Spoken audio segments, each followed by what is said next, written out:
speaking of prospects, it's Monday, and you know what that means? It's time for Prospecting with the Welsh. That's when we look down on the farm and find some names that are important that you need to stash on your rosters or make some moves for in dynasties. So, Welsh, let's talk about Justin Crawford, a guy that is not new to this show. We have discussed him in the past. So far, AAA this season in 64 games. He's hitting 335. His on-base percentage is over 400. His OPS over 850. Now, again, power, not his thing. He's only got 2 home runs on the year, but he does have 26 stolen bases in those 64 games. He's been caught 7 times. Welsh, the on-base percentage is terrific. He's obviously a player that has a lot of speed and a lot of ability to get on base. How does he fit potentially here for the Phillies? Or is this the piece that they move to try to bring in some bullpen help, maybe a Duran or a Batista in the month ahead? I definitely don't think they move on. Now, there is a guy we're going to talk about in here that I think, could get moved in a piece, and that can make them even more valuable.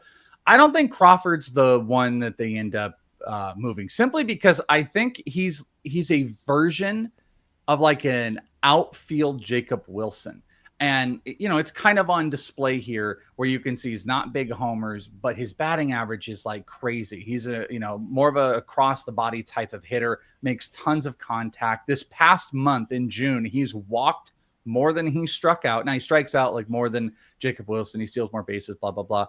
But in June, he hit 344. Had a 434 OBP, ridiculous, but he only had 5 doubles, 6 total extra base hits of his 30 during that time. So that's where the Jacob Wilson he kind of comes in. Last month, hit 378.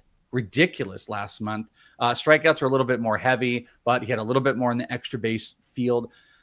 What I think is happening, and I think this team ends up doing, is they're going to make a move that clears space for Justin Crawford in another direction, because I think defensively you're great. He's a different type of piece that you can get out there, put him at the top of the order. He walks a bunch. You kind of have those issues with, Stott and them. I don't know. I think at this point in his career, he's probably a 9 hitter that you put on there, but he's one of those devastating ones. I just think we're at the point where it's like, how much longer can they keep him down there? It's almost 300 at bats. He's almost hitting 340. You got to try him out. And he's not in the futures game roster, which I think sometimes is telling as well for players that maybe declined or teams don't want them to do it. Because if you look at the numbers, those numbers are justified as a guy that would be there. But he's already been there before. I don't think team wants him to do it. I think he's up pretty soon. And if he's picked up, he's an absolute instant points league guy. If you're looking for stolen base and average, which plenty of you are, I would be looking. I think the clock is on for Justin Crawford, where we were just speculating before. All right, a prospect for the New York Yankees got moved up there to AAA recently, and it's Spencer Jones, a guy that, there was a lot of hype around Spencer Jones. He's a big kid, 6'7", 240.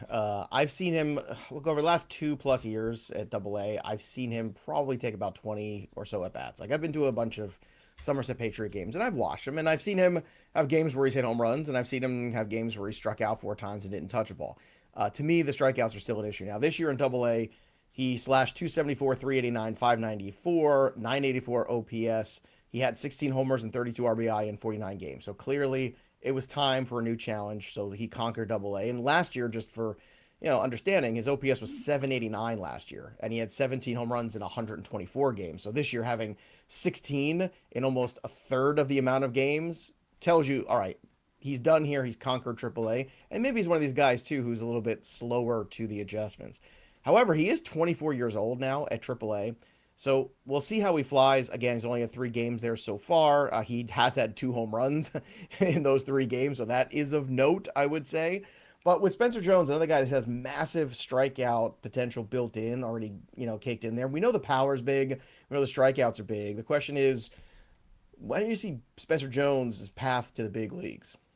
So this is the one that I think there is the possibility that maybe he could be the trade piece, and that could open up some stuff. Like, where does he fit currently? Like, you've already got, Dominguez, and you've got some strikeout problems that are out there, but Spencer Jones is playing at a level where this team could look to offset.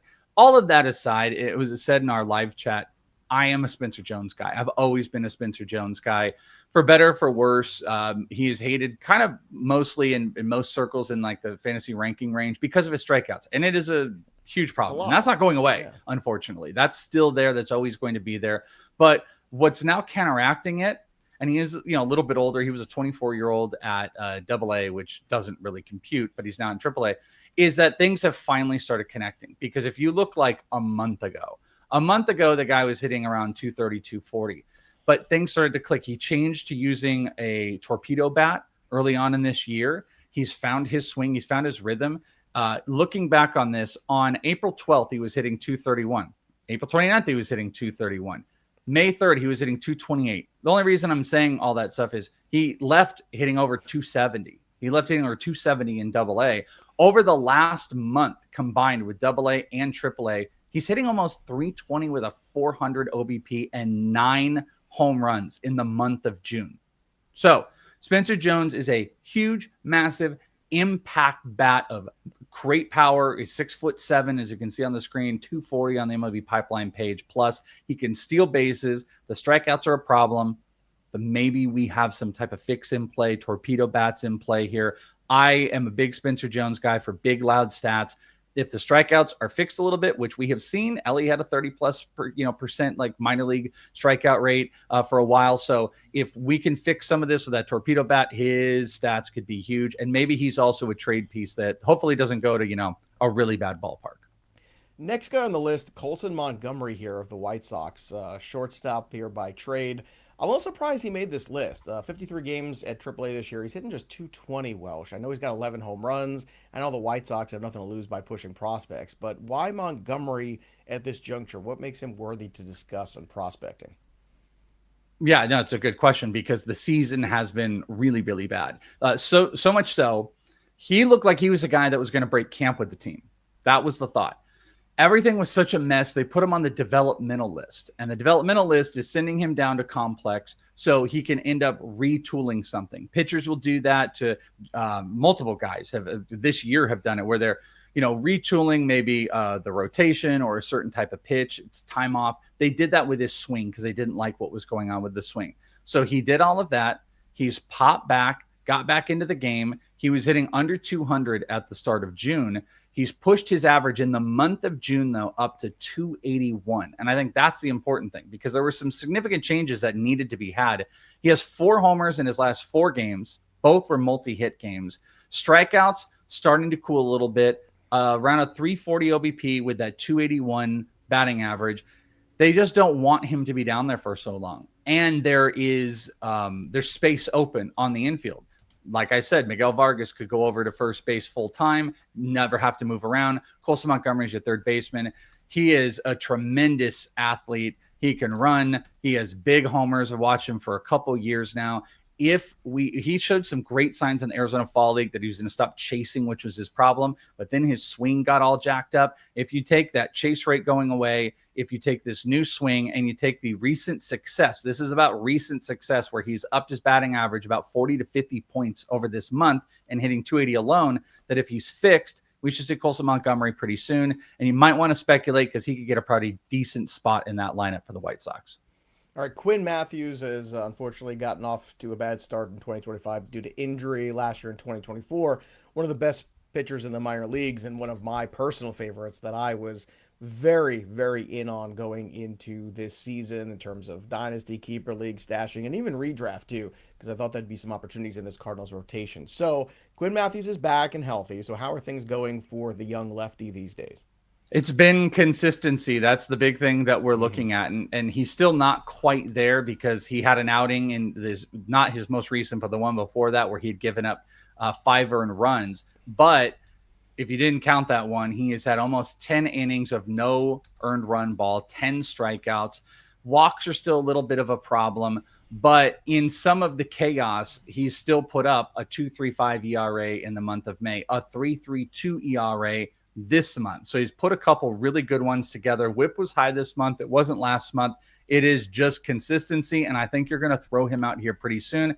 We don't need to talk about Bubba every single week. There's not a ton of other pitching prospects that we're really, really waiting on. Quinn Mathews is the one that we all thought would have been up a long time ago. And I do believe we're going to see Quinn here in the near future stack one more good start. And I think the Cardinals might get him up here relatively soon. Things are looking more consistent over the last 2 months sans one start or two. Mhm. But again, the theme here outside of Justin Crawford has been guys that have had some big struggles that have really found their rhythm, and we should be seeing here in the very near future. And maybe you guys can speculate on them. Just want to say I'm a little disappointed in you, Welsh, that Cam Schlittler did not make the list this week, just because I want to start selling shirts that say the Schlittler's full, and I think we could make a lot of money on that. So, And put you on Randy Quaid's face. I like it. yeah, there you go. So maybe next week on Prospecting with the Welsh. Tune in next week to YouTube to find the prospects that Welsh is in on. Subscribe to Fantasy Pros MLB. Drop your comments below and like this video for more content here on Fantasy Pros MLB. Make sure you ring the bell till that goes ding so you never miss a bit of fantasy baseball goodness.